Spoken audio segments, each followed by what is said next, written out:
오늘은 성신을 하는 지식 12번째 시간으로 성령과 자녀됨 함께 은혜를 나누고자 합니다. 이후에 순서들이 있어서 설교는 짧게 해야 될 것 같은데요. 하나님께서 큰 은혜 주시기를 바랍니다. 구미 상목교회 목사님은 7분 설교하시더라고요. 한 5천 명 모이는데 예전에 은퇴하시기 전에 어떻게 7분을 설교하고 그렇게 은혜의 통로가 될 수 있을까? 참 저도 받고 싶은 은사입니다. 7분 설교 은혜 받고 우리 중고등부 설교를 하다 보면 우리 교회가 이제 말씀으로 하나 되기 위해서 청년부 설교도 이제 중고등부 설교도 제가 이제 하는 경우가 많은데 이 중고등부 학생들이 집중을 이렇게 못할 때가 조금 있습니다. 많지는 않은데요. 그럴 때 짧게 그리고 은혜롭게 설교를 어떻게 해야 될까 하는 생각을 많이 하게 됩니다. 성령께서는 인간의 구원과 관련돼서 처음과 끝까지 관여하고 계십니다. 특별히 오늘 성령께서는 우리를 하나님의 자녀 삼으시게 만드시는 결정적인 역할을 하고 계심을 우린 집중적으로 살피면서 함께 은혜를 나누고자 하는 것입니다. 우리가 잘 아는 것과 같이 우리들은 예수 그리스도를 믿음으로 하나님의 자녀가 되었습니다. 누가 우리를 하나님의 자녀로 만드시는가? 성경은 성령이 그렇게 하신다 말씀하고 계세요. 성령은 어떻게 우리를 하나님의 자녀로 만드실까요? 크게 두 가지의 모습을 통해서 성경은 우리가 성령으로 자녀된다. 첫 번째는 성령께서는 우리를 거듭나게 하심으로 하나님의 자녀로 삼으십니다. 요한복음 3장에 의하면 인간이 거듭나는 것은 성령으로 거듭난다 이렇게 분명히 선언하고 있습니다. 또 요한일서 1장 12절로 13절에 우리가 잘 아는 말씀은 영접하는 자 곧 그 이름을 믿는 자들은 하나님의 자녀가 되는 권세를 주셨으니 12절만 보면은 믿어야 하나님의 자녀가 되는 것처럼 보입니다. 근데 이어지는 말씀은 이는 혈통으로나 육정으로나 사람의 뜻으로 나지 않고 오직 하나님께로부터 난 자들이다. 하나님으로부터 난 자들이다. 그래서 자녀됨을 보여주고 있는 모습입니다. 요한일서 3장 9절 하반절에 보면 하나님께로부터 났음이라 이렇게 표현이 되어 있어요. 또 요한일서 5장 1절에 보니까 예수께서 그리스도이심을 믿는 자마다 하나님께로부터 난 자니 이렇게 표현이 됩니다. 우리는 그러므로 하나님의 자녀가 되었습니다. 성령으로 말미암아 맞는 말입니다. 믿는 자에게는 하나님의 자녀가 되게 하시는 이 놀라운 역사, 이 믿음을 주시는 분도 성령이시요 우리를 거듭나게 하신 분도 성령이십니다. 그러므로 성령으로 하나님의 자녀가 되게 하신 것을 우리는 첫 번째로 알게 되죠. 두 번째는 성령께서 성도들을 하나님의 자녀로 입양하도록 하심으로 그러므로 우리가 자녀가 됩니다. 최근에 양자됨, 이 양자됨이라는 것 과거에 우리나라에도 많이 있었습니다. 대를 잇지 못하며 아들 중심의 계보 사회였기 때문에 그래서 아들이 없으면은 양자를 삼는 경우가 많았어요. 뭐 형제 중에 아들이 있는 사람을 양자로 삼고 저도 양자로 갈 뻔했습니다. 큰 집에서 양자로 대를 이어야 돼. 거기는 이제 귀한 딸들이 4분이나 계셨기 때문에 아들이 귀한 집이에요. 저는 그런 집안에 태어난 사람입니다. 아들이 귀한 집안. 그래서 양자로 갈 뻔했어요. 그런데 협상을 보신 것 같습니다. 둘째를 낳을 때 아들이면 양자로 보내겠다. 그런데 둘째는 딸이 태어났습니다. 그 삼국지에 나오는 조조도 양자죠. 내시의 양자입니다. 내시의 양자로 들어가 있는 것 기억이 납니다. 특별히 성경 속에 게시된 양자됨은 이 로마 시대의 배경으로 하고 있어요. 성경 사전에 보니까 양자 제도는 로마, 그리스 혹은 이스라엘에서 시행되고 있었는데 양자가 되면 그날로 낳아준 부모와의 관계는 끊어지고 양 아버지의 재산과 사회적 지위를 상속하는 법적인 자격을 얻게 된다는 것입니다. 성령이 양자의 영이시므로 우리 성령을 받은 사람들은 주님의 양자가 된다고 성경은 말하고 있어요. 로마서 8장 15절에 너희는 다시 무서워하는 종의 영을 받지 아니하고 양자의 영을 받았으므로 우리가 아빠 아버지라고 부르느니라. 양자의 영, 성령을 양자의 영이라고 표현하고 계시는 것입니다. 그래서 성령을 받은 자들은 양자의 영이 있으므로 양자가 된 것이에요. 하나님의 자녀로 입적이 된 것입니다. 그러므로 성경은 양자된 자들이 하나님 앞에 나아갈 수 있는 권세를 얻어서 하나님과의 친밀한 관계가 회복이 되고, 그리고 하나님의 상속자요 후사들로 놀라운 축복의 대상자가 되었음을 선언합니다.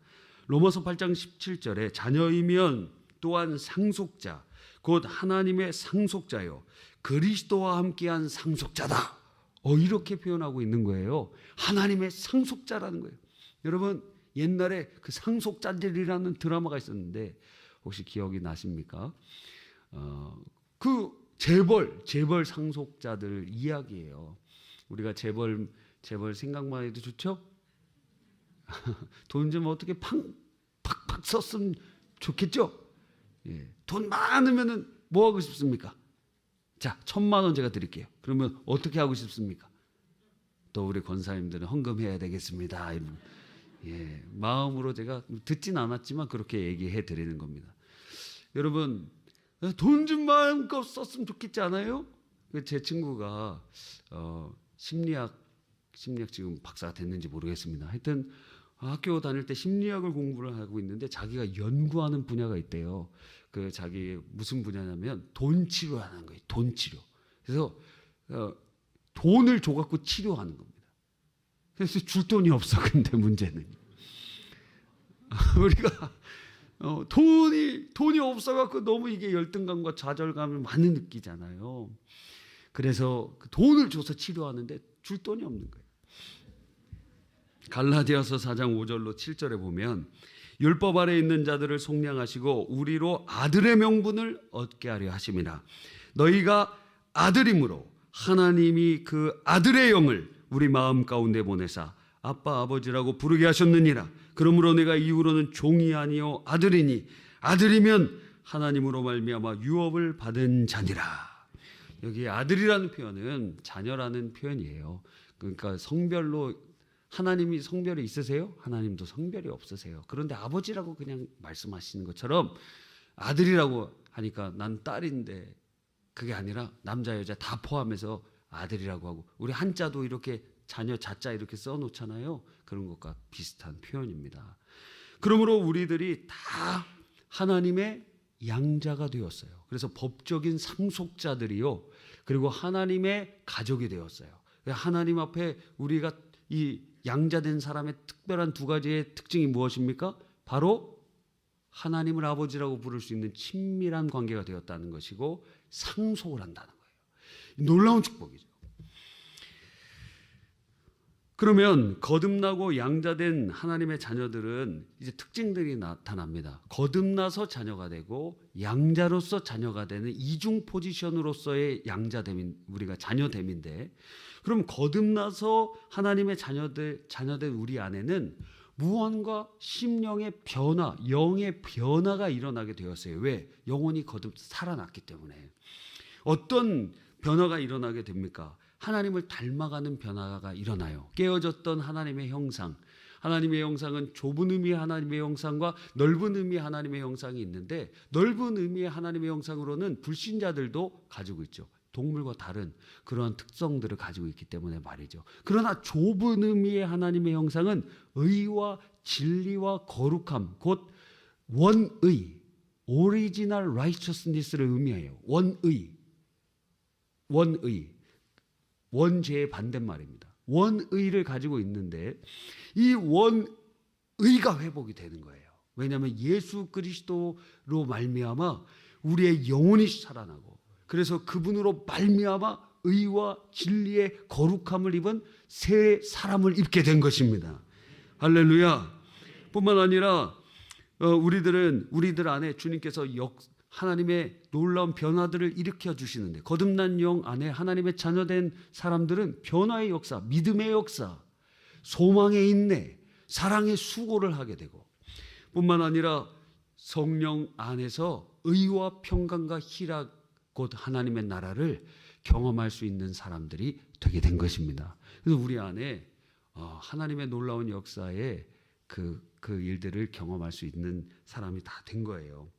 고린도후서 3장 18절에 보니까 그와 같은 형상으로 변화하여 영광에서 영광으로 이른다 표현되었고, 베드로후서 1장 4절에 보니까 신의 성품에 참여한 자가 되었다는 거예요. 우리의 영혼이 거듭나니 우리 안에 계신 성령으로 말미암아 우리가 근본적인 변화 일어나게 된 거예요. 그래서 하나님을 사랑하는 사람이 되었고, 죄를 미워하는 자가 되었고, 주님 뜻대로 살고 싶은 사람이 되었어요. 수준의 차이만 있을 뿐이지 그러한 경향성이 우리 안에 생겨나기 시작했다는 거예요. 그래서 우리는 누구를 닮아가요? 하나님을 닮아가요. 그래서 하나님의 자녀의 모습들이 나타나는 거예요. 여러분, 뿐만 아니라 양자됨의 권세 말씀드렸죠? 은혜의 보좌 앞에 담대히 나아가고 자녀의 권세를 사용할 수 있게 되는 것입니다. 그러므로 우리들의 삶에 적용을 해보면 어떻게 적용할 수 있을까요? 자녀의 자화상을 확실히 붙잡아야 됩니다. 우리는 누굽니까? 하나님의 자녀다. 성령으로 거듭난 하나님의 자녀요, 성령으로 하나님의 자녀로 입양된 양자들이다. 그래서 거듭난 자녀의 자화상, 양자된 자화상, 이 두 가지를 다 우리에게 주신 것이에요. 그래서 양자라는 것을 강조하는 것은 법적인 부분의 상속자임을 우리에게 보여주기 위함이시고, 그리고 성령으로 거듭났다는 것은 우리 내면 안에 무엇인가 변화가 일어나고 있다는 것을 보여주고 계신다는 것입니다. 여러분은 하나님의 자녀의 자화상을 갖고 있습니까? 우리들은 어디에 가도 위축될 필요가 없어요. 왜? 하나님의 자녀니까. 하나님의 상속자들이니까. 하나님 안에서 주님의 사랑을 받는 자녀들이기 때문에 그런 것입니다. 그러니까 예수 믿는 사람들이 쩔쩔매고 두려워하고 그러는 사람들은 하나님을 슬프게 하는 사람이 돼요. 하나님 아버지를 모욕하는 일이 되는 거예요. 어깨 딱 펴야 됩니다. 그래서 저도 약간 거북목인데 어깨 이렇게 피고 거만하라는 게 아니라, 아니 이 세상 가운데서 하나님 상속자들이 왜 그럽니까? 재벌 상속자들도 특징이 뭐라 그랬어요? 문제가 발생했을 때 두려움이 없어요. 왜? 아버지가 다 해결해 주실 거니까. 교통사고 났습니다. 뭐 싸움이 벌어졌습니다. 그래서 걱정하지 않아요. 왜? 아버지가 다 해결해 주실 거니까. 그러니까 하나님의 자녀되는 특징은 마음에 기본적인 평화가 있어요. 왜? 하나님이 나의 든든한 배경이 되어주시니까요. 그리고 염려, 걱정, 좌절, 낭망하고 있는 사람은 다시 한번 점검해 봐야 됩니다. 나는 하나님의 자화상을 가지고 있는가? 하나님 자녀의 자화상을 붙잡고 있는가? 왜 염려하는가? 하나님이 우리의 모든 것을 주시고 나는 상속자인데 왜 염려하고 왜 걱정하고, 하나님이 우리 아버지가 되시는데 왜 우리는 두려워하는가? 그래서 이 자화상이 온전히 있는 사람들은 큰 힘을 얻고 담력을 얻고 신앙의 온전한 역사를 이루게 되는 것입니다. 뿐만 아니라 이 자녀됨의 특징 중에 하나가 무엇이라 그랬어요? 하나님을 아빠, 아버지라고 부르는 거예요. 왜? 양자가 되었기 때문에 그렇게 부를 수 있게 됐다는 거예요. 이전에는 그런 관계가 아니고 원수의 관계였는데 이제는 하나님의 자녀가 돼서 하나님이 아빠가 되셨고 아버지가 되셨다는 거예요. 그러므로 친밀한 관계, 이전의 죄인들은 하나님께 나아갈 수가 없었어요. 죽음의 두려움이 찾아오고 죄에 대해서 하나님이 진노하시기 때문에 그래요. 그러나 예수의 피의 권세로 인하여, 그 은혜로 인하여 하나님의 진노가 유화되었고, 그래서 이제는 우리와 하나님과의 관계가 화목되었으며 주님 앞으로 나아갈 수 있으니 그것이 특권이라는 거예요. 그게 무엇입니까? 기도예요. 기도라는 게 특권이라는 거예요. 여러분이 아무리 기도해도 하나님이 안 받아주시면 그게 무슨 소용이 있겠습니까? 그러나 이제는 우리가 은혜의 보좌 앞에 담대히 나아갈 수 있다는 거예요. 저희가 이제 수요일마다 이제 다시 그 기도원에 가서 기도하고 돌아오거든요. 뭐 긴 시간은 아니지만 갈 때 세미나 차에서 듣고, 그리고 올 때 물론 기절할 때도 있습니다. 그때도 세미나를 이렇게 듣고 떠들지 않고 가서는 기도하고 돌아옵니다. 돌아오는데 이게 기도를 하는데 좋다 하는 생각이 들어요. 일주일 내내 그렇게 기도하는 그 하나님과의 그 교제 가운데 있는 것이 마음에 굉장히 감사하고 좋은 마음으로 갈망하고 사모하는 마음이 들어요. 몸은 힘든데 말입니다. 여러분, 그래서 수요일 날 교구장님들, 교육자님들 다 일정 빼라 그랬어요. 그래서 아침에 새벽 기도 3부 예배 끝난 다음에 바로 차 타고 가서 기도하고, 어딘지 묻지 마세요. 어딘지 묻지 마세요. 다 그걸 갈까봐 거기 좁은 데라 올 수도 없어요. 어딘지 묻지 마세요. 절대 우리 교육자님들 알려주면은 큰일 날 줄 아시기 바랍니다. 그래서 거기 사랑의 교회가 이렇게 와갖고 거기 막 산에다가도 뭐 나쁘게 지금 얘기하는 게 아닙니다. 거기다 이렇게 기도처들 막 만들어 놓고 그래갖고 그렇습니다. 그래서 이제 그 기도하는 것이 큰 능력이 되고 큰 힘이 되고, 그리고 무엇보다 그렇게 기도하면은 기분이 좋아요. 하나님과의 교제 안에서 행복을 느낄 수가 있어요. 여러분, 행복을 못 느끼는 분들 있습니까? 기도하세요. 그냥 주여 하고 자도 돼. 자고 다시 일어나서 또 기도하면 되니까. 그냥 무조건 주님의 이름을 부르며 예수 그리스도의 보혈의 공로를 의지하여서 기도하세요. 주님을 그냥 오랜 시간 동안 주님 앞에서 그냥 있으세요. 그리고 다시 삶 속으로 가셔서 하나님의 그 영역 주권을 주님께 돌리세요. 놀라운 일들이 일어나게 될 줄 믿는 것입니다. 가장 주님과 가까이 있는 사람이 영적 세계에 가장 능력 있는 자입니다. 다른 게 실세가 아니에요. 영적 세계에서는 주님께 가까이 있는 자가 실세. 최순실이 실세가 아니에요. 주님 곁에 있는 자들이 최고 실세. 그러니까 교회에서 제일 두려운 사람이 누군지 아십니까? 기도 열심히 하는 사람들이에요. 그런 사람들이 제일 무서운 사람이에요. 그리고 여러분 주위에 보시면 문제가 일어나고 그러면 기도 부탁할 사람이 누군가? 그럼 새벽 기도 오셔서 제일 기도 오래 하는 사람한테 부탁하면 되는 거예요. 그냥 기도도 안 하는 사람한테 부탁하면서 기도해 줄게 뭐 이런 거는 그 립 서비스예요. 진짜 기도하는 사람들한테 그 새벽 1부부터 와서 보세요. 누가 이렇게 열심히 기도하나? 그 사람한테 부탁을 해야 되겠다. 그 사람은 진짜 기도해 주는 사람. 진짜 여러분을 위해서 간절히 간구해 주는 사람. 이야, 여러분의 얼굴이 빨리 끝냈다는 말씀으로 보입니다.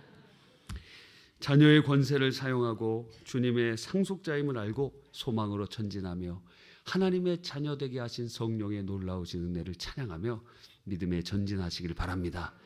마지막 정리입니다. 성령은 우리를 자녀되게 하십니다. 성령의 은혜로 하나님의 자녀가 되었습니다. 그 은혜의 놀라운 은총을 누리시기를 바랍니다.